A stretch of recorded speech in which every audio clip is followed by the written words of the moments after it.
ত্রিকোণমিতিক সূত্রগুলো কিভাবে আমরা সহজে মনে রাখব? আমরা জানি sine theta, cos theta, tan theta, cot theta, sec theta, cosec theta. এখন সাইন থিটা বিপরীত কি আছে? সাইন থিটার বিপরীত আছে একবারে কোসেক থিটা। তাহলে আমরা লিখে দেব 1 বাই কোসেক থিটা। কস থিটার বিপরীত কি আছে? 2 নম্বরে আছে কস থিটা। তাহলে কোসেক 1, নিচের দিক থেকে সেক 2 নম্বরে আছে, তাহলে লিখে দেব 1 by sec theta.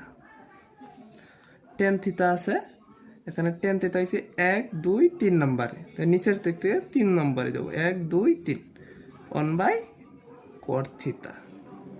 Cot theta আছে কয় নম্বরে? 1, 2, 3, 4 নম্বরে, নিচ থেকে 4 পর্যন্ত যাব, 1, 2, 3, 4, 1 বাই কট থিটা।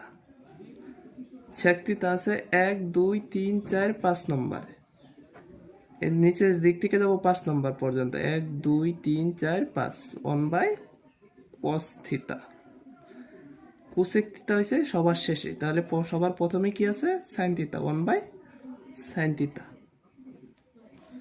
ঠিক এভাবেই আমরা খুব সহজে ত্রিকোণমিতির সূত্রগুলো মনে রাখতে পারি।